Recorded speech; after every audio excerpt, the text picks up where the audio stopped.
anak-anak semuanya, bertemu lagi dengan Bu Guru Fitria Ros. Hari ini kita akan belajar materi matematika kelas 5 yaitu tentang statistika. Ini adalah materi baru untuk kalian. Nah, di materi ini kita akan belajar tentang pengumpulan data, tapi pengumpulan datanya dengan teknik tes dan wawancara. Namun, sebelum kita memulai pembelajaran pada hari ini, kita berdoa terlebih dahulu ya. Oke, kita lanjut ke materinya. Pernahkah kalian melakukan screening? Itu loh, screening itu adalah cek kesehatan yang biasanya kalian lakukan di sekolah. Setiap siswa dikontrol data kesehatannya mulai dari tinggi badan, berat badan, serta kesehatan organ lainnya oleh tim kesehatan. Setelah diperiksa, maka biasanya akan mendapatkan data diri seperti gambar berikut. Nah, seperti ini. Kamu akan ditanya siapa namamu, lalu kamu diukur tinggi badanmu, berat badanmu, dan jika diperlukan itu ada golongan darah dan mungkin ada ukuran sepatu atau gigi kamu itu dilihat sama dokternya bersih atau tidak, lalu telinga kamu dilihat bersih atau tidak, dan bahkan ada pengecekan mata juga loh anak-anak. Nah, pengecekan mata itu biasanya langsung jika kamu matanya bermasalah, biasanya langsung dirujuk ke rumah sakit atau puskesmas terdekat. Setiap orang memiliki data pribadi. Data pribadi adalah data-data yang berhubungan dengan diri sendiri. Nah, setiap orang memiliki data pribadi sendiri ya. Jadi, antara kamu dan temanmu atau orang tuamu, itu pasti datanya berbeda-beda. Nah, data itu apa sih, Bu?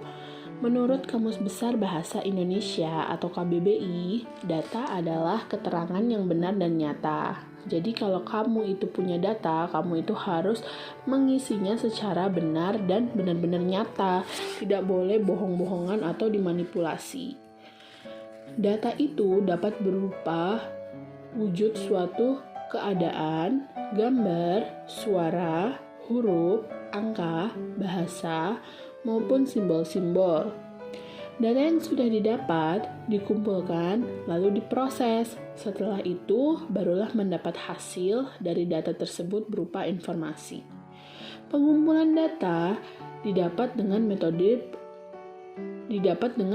pengumpulan data seperti tes, wawancara, isian singkat, angket, dan pencatatan langsung.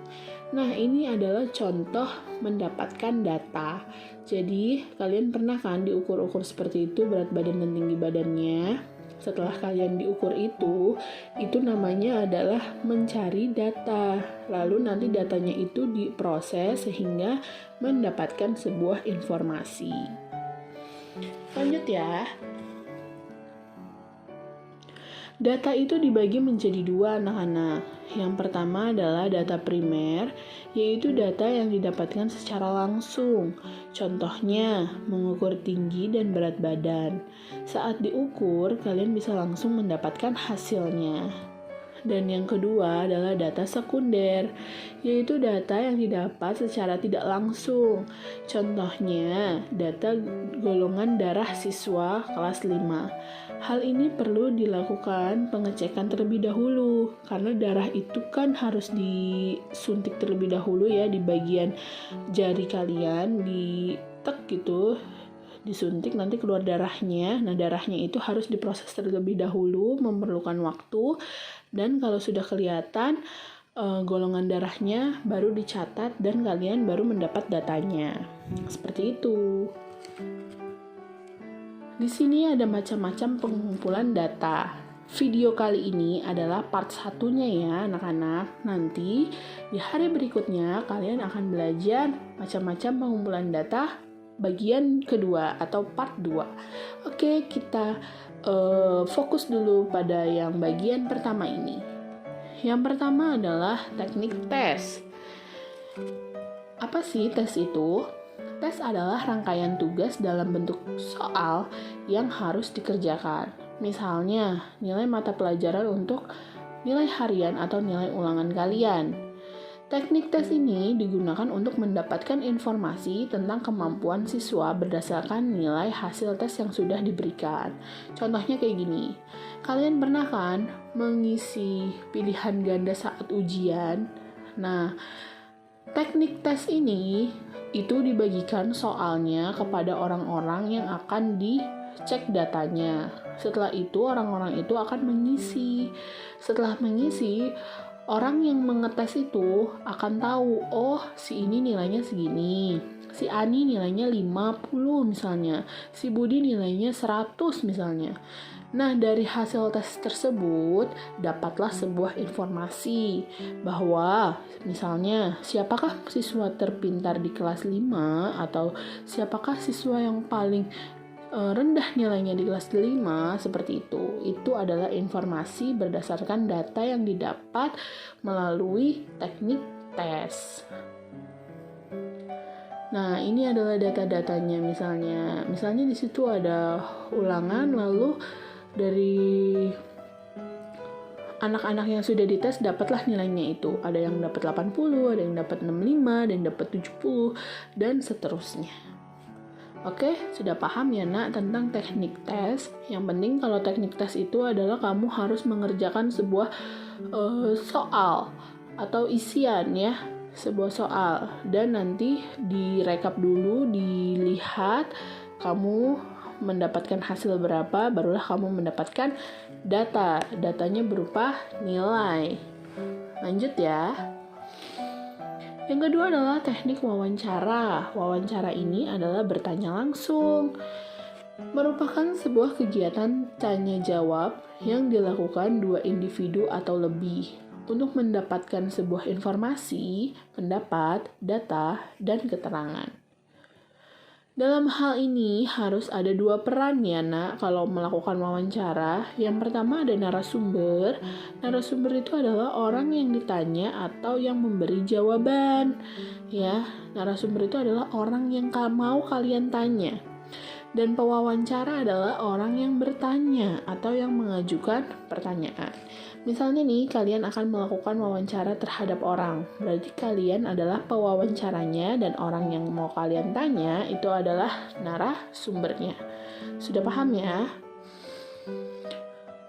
Pewawancara hendaknya membuat daftar pertanyaan sesuai tema untuk diajukan kepada narasumber. Jadi saat mau bertanya ke narasumber itu tidak ujuk-ujuk datang, tapi kalian harus persiapkan diri dulu. Mulai dari pertanyaan, lalu kapan kalian akan mewawancarai narasumber, waktunya dan tempatnya, serta tema apa sih yang mau kalian ambil dari wawancara tersebut.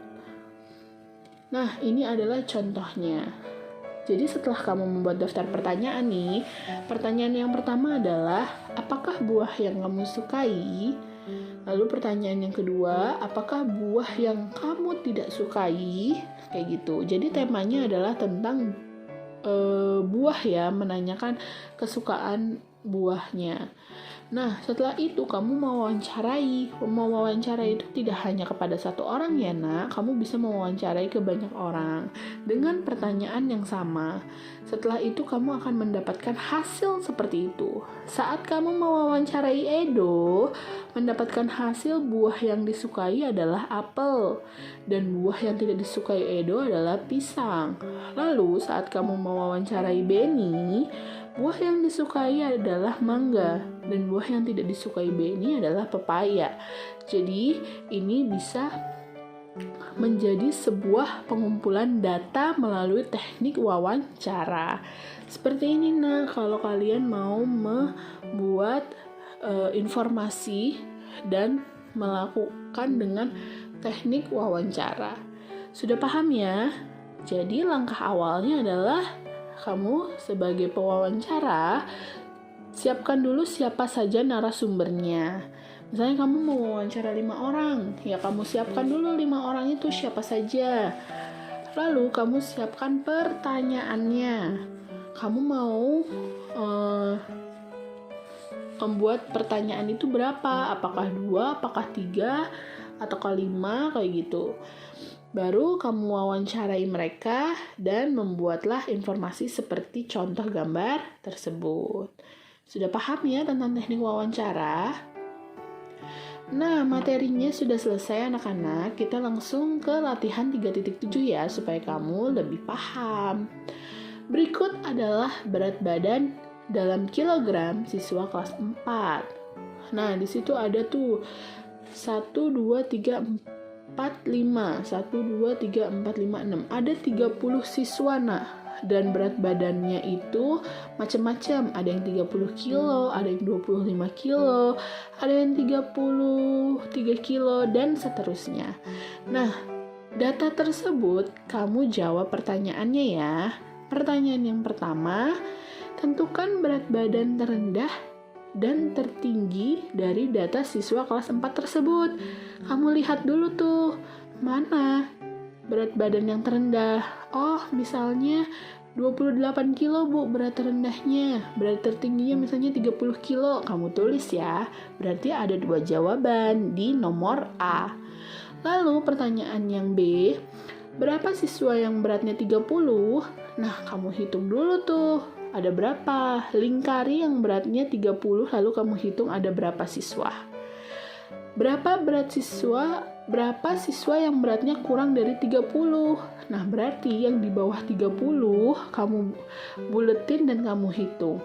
Di bawah 30 berarti 30-nya tidak ikut ya. Berarti di bawah 30 itu mulai dari 29 sampai 0. Paham? Oke. Dan yang keempat, berapa siswa yang memiliki berat tertinggi? Tadi di pertanyaan A kan sudah ditanya tuh berat tertingginya berapa. Nah, kamu hitung tuh yang memiliki berat tertinggi itu ada berapa orang. Kayak gitu ya. Oke, paham ya? Ini soalnya kamu tulis di buku latihan matematika kamu. Ditulis semuanya, lalu diisi di bawahnya ya. Isinya yang bagus, yang benar, supaya nilainya juga bagus. Paham ya untuk latihan 3.7 ini anak-anak? Nah, sekarang adalah latihan 4.7. Kalian buatlah 2 daftar pertanyaan tentang makanan yang paling disukai dan makanan yang paling tidak disukai. Kalau sudah seperti ini, kalian harus melakukan wawancara kepada 5 orang temanmu. Boleh teman, boleh ayah, ibu, kakak, adik, boleh siapapun yang ada di sekitar rumahmu. Oke? Nah, fotolah setiap kalian sedang mewawancarai teman kalian dan buat kolase. Berarti nanti ada 5 foto orang bersama kalian sedang mewawancari mereka, lalu kalian buat kolasenya jadi 1. Paham ya? Dan setelah itu, catat nama dan jawaban mereka lalu masukkan data pada tabel berikut. Nah, seperti ini ya. Nanti di atasnya ditulis pertanyaannya, makanan yang paling disukai dan makanan yang paling tidak disukai. Lalu kalian bikin tabel seperti ini. Nggak usah diwarnain tabelnya, yang biasa saja digaris dan diberi atasnya judul, nama teman, makanan yang disukai, makanan yang tidak disukai. Seperti contoh yang tadi. Ya, paham ya nak? Oke. 5 orang ya, jangan sampai kurang atau lebih. 5 orang saja cukup, ya. Nah, anak-anak, materinya sudah selesai. Mari kita ucapkan alhamdulillahirabbil alamin. Mudah-mudahan ilmu yang kalian dapat pada hari ini bisa bermanfaat ya untuk kalian semuanya. Terima kasih sudah menonton video Bu Guru dari awal sampai akhir.